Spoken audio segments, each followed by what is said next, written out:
تو اسی لیے نبی صلی اللہ علیہ وسلم نے ایک بہت پیاری دعا سکھائی ہے، اور نبی صلی اللہ علیہ وسلم تہجد کی نماز پڑھتے وقت اللہم باعد کی جگہ یہ دعا پڑھا کرتے تھے، یعنی نماز استفتاح، اللہ اکبر کے بعد جب ہم سبحانک پڑھتے ہیں اس مقام پر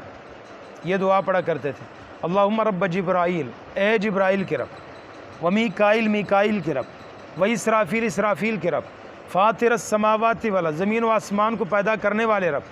انت تحکم بین عبادک، لوگوں کے درمیان فیصلہ تو کرتا ہے، فیما کانوا فی یختلفون، اللہ جس میں لوگ اختلاف کرتے ہیں فیصلہ تو کرتا ہے، حق کیا ہے تجھے پتہ ہے، حق کی طرف رہنمائی تو کرتا ہے، اہدنی، اللہ میری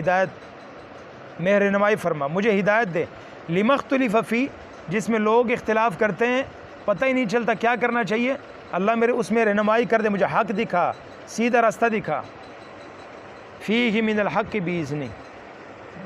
حق کے ساتھ، اپنے فضل اپنے کرم کے ساتھ اللہ مجھے سیدھا راستہ دکھا، انک تہدی من تشاء الی صراط مستقیم، تو جسے چاہے سیدھا صراط مستقیم کی طرف ہدایت دیتا ہے۔